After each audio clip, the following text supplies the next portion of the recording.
आप सभी का स्वागत है Bhuvan service centre official YouTube channel पर। इस लेक्चर के माध्यम से सीएचओ भर्ती से संबंधित संपूर्ण जानकारी दी जाएगी। जो भी एस्पिरेंट वर्तमान समय पर सीएचओ बनना चाहते हैं उन सभी एस्पिरेंट के लिए खुशखबरी है। आयोग के माध्यम से 4500 पदों पर वर्तमान समय में विज्ञापन को जारी कर दी गई है। इस विज्ञापन के तहत किस कैटेगरी के लिए कितना पद है, एजुकेशन क्वालिफिकेशन क्या चाहिए एंड एज क्राइटेरिया क्या चाहिए, इन सभी पॉइंट में एस्पिरेंट को संपूर्ण रूप से जानकारी दी जाएगी। एस्पिरेंट लेक्चर में लास्ट तक बने रहेंगे। जो भी न्यू एस्पिरेंट इस चैनल पर विजिट किए हैं वैसे एस्पिरेंट चैनल को सब्सक्राइब करके बेल आइकन को प्रेस करके रखेंगे ताकि विभिन्न प्रकार के कॉम्पिटिटिव एग्जामिनेशन की नोटिफिकेशन, विज्ञापन और स्टडी मटेरियल आप सभी को प्राप्त होते रहें। लेक्चर को हम एक्सप्लेनेशन स्टार्ट करते हैं।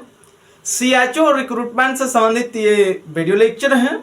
4500 पदों पर आयोग के माध्यम से भर्ती प्रक्रिया शुरू कर दी गई है। आवेदन प्रोसेस पर हम बात करेंगे।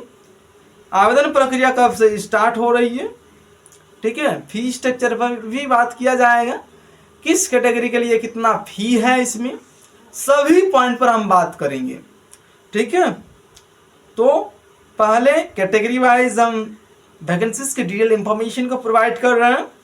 किस कैटेगरी के उम्मीदवार के लिए यहाँ पर कितना सीट है, ठीक है। और उसके बाद एजुकेशन क्वालिफिकेशन को डिस्कशन किया जाएगा। उसके बाद एज लिमिट को हम डिस्कशन करेंगे। तो वैकेंसी की डिटेल इंफॉर्मेशन, अनरिजर्व कैटेगरी के कैंडिडेट के लिए टोटल पदों की संख्या 979 है। नेक्स्ट कैटेगरी है ईडब्ल्यूएस। इस कैटेगरी के लिए टोटल नंबर ऑफ वैकेंसी 245 है। Next EBC, total number of vacancy 1170। Next BC candidate के लिए 640 टोटल नंबर ऑफ वैकेंसी है। डब्ल्यूबीसी कैंडिडेट के लिए total number of vacancy 168। Next category है एससी। इस कैटेगरी के उम्मीदवार के लिए टोटल नंबर ऑफ वैकेंसी 1243 है। नेक्स्ट एसटी कैंडिडेट के लिए 55 सीट हैं। टोटल नंबर ऑफ वैकेंसी अगर देखेंगे एस्पिरेंट सभी कम्युनिटी के उम्मीदवार को अगर एकत्रित करते हुए देखेंगे, जो भी यहाँ पर जाति मेंशन की गई है कैटेगरी, इन सभी को कुल योग करेंगे तो आप सभी पाएंगे डेटा 4500 पदों पर भर्ती प्रक्रिया आयोग के माध्यम से शुरू की गई है, ठीक है। अब आ जाते हैं हम इसके एलिजिबिलिटी क्राइटेरिया पर। जो एजुकेशन क्वालिफिकेशन, सीएचओ बनने के लिए क्या एजुकेशन क्वालिफिकेशन चाहिए, उस पॉइंट पर हम डिटेल फॉर्म में चर्चा कर रहे हैं, ठीक है। बीएससी नर्सिंग अथवा post basic BSc nursing with CCH course, इन दोनों में से कोई भी डिग्री है तो एस्पिरेंट इसके लिए एलिजिबल है। और भी डिग्री यहाँ पर मेंशन की गई है, general nurse and GNM with certification. GNM का कोर्स अगर किए हैं एस्पिरेंट तो ऐसे एस्पिरेंट भी इस पद के लिए एलिजिबल हैं, ठीक है। और नॉर्मली अगर देखेंगे तो बीएससी नर्सिंग यहाँ पर मेंशन की गई है। और एक कोर्स है post basic BSc nursing with CCH course. यह भी डिग्री अगर एस्पिरेंट के पास हैं तो एस्पिरेंट इस पद के लिए एलिजिबल हैं, ठीक है।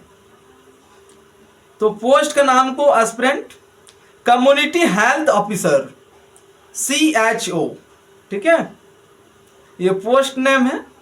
अब आ जाते हैं हम उम्र सीमा पर। उम्र सीमा के लिए एक क्रूशियल डेट भी मेंशन की गई है।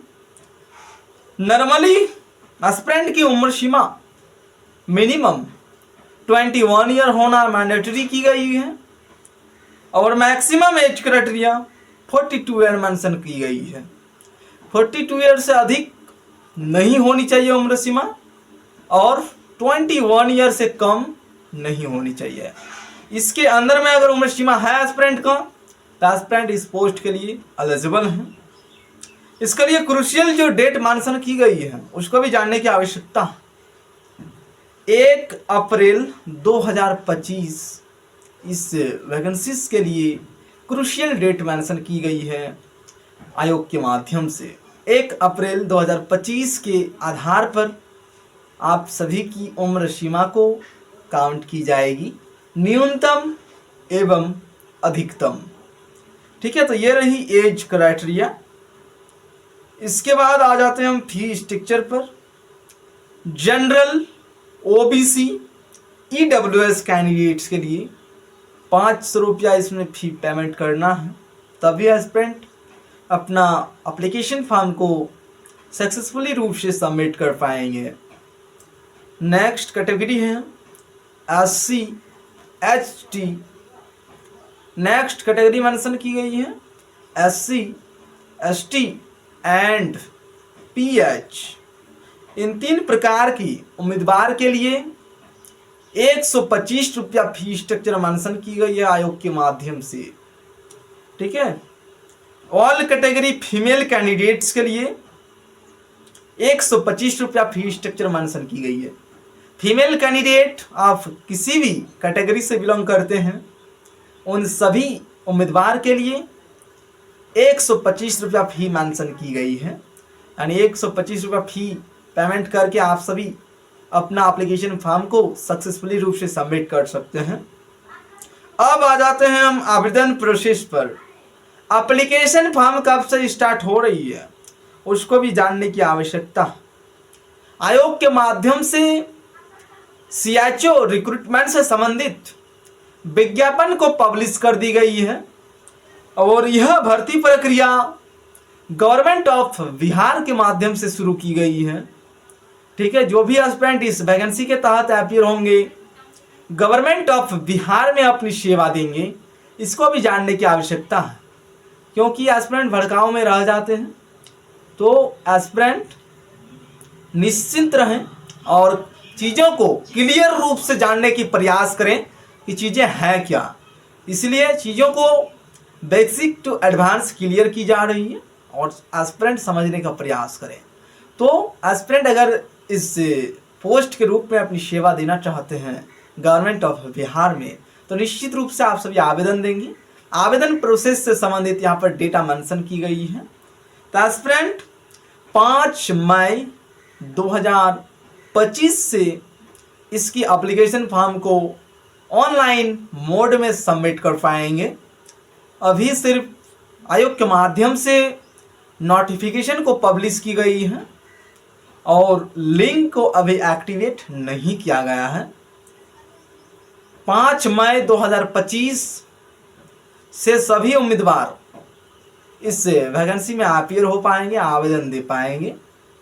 उसी तिथि को आयोग के माध्यम से लिंक को एक्टिवेट किया जाएगा। अंतिम तिथि 26 मई 2025 है। उससे पहले ही उम्मीदवार को अपना एप्लीकेशन फॉर्म को सबमिट करने की आवश्यकता होगी। जो भी उम्मीदवार इसमें अपीयर होना चाहते हैं उन सभी उम्मीदवार के लिए। तो ये रही आप सभी के लिए एप्लीकेशन से संबंधित डेट। ठीक है, और फी पेमेंट करने के लिए भी आप सभी का लास्ट डेट 26 मई 2025 है। उससे पहले ही आप सभी को अपना एप्लीकेशन चार्ज पे करना होगा और प्रिंट आउट लेना होगा। तो एस्पिरेंट निश्चित रूप से इसमें आवेदन दें। आप सभी की एग्जामिनेशन डेट अभी अनाउंस नहीं की गई है। आयोग के माध्यम से एग्जामिनेशन डेट को भी पब्लिश की जाएगी। एस्पिरेंट जो भी एलिजिबल हैं निश्चित रूप से आवेदन दें। परेशानी होने पर एस्पिरेंट लेक्चर के कमेंट बॉक्स में कमेंट करें, आप सभी को सलूशन उपलब्ध कराई जाएगी। इस वीडियो लेक्चर में इतना ही। इस चैनल के माध्यम से विभिन्न प्रकार के कॉम्पिटिटिव एग्जामिनेशन की नोटिफिकेशन, विज्ञापन और स्टडी मटेरियल उपलब्ध कराई जाती है। इसलिए सभी एस्पिरेंट इस चैनल से जुड़े रहेंगे। Thank you.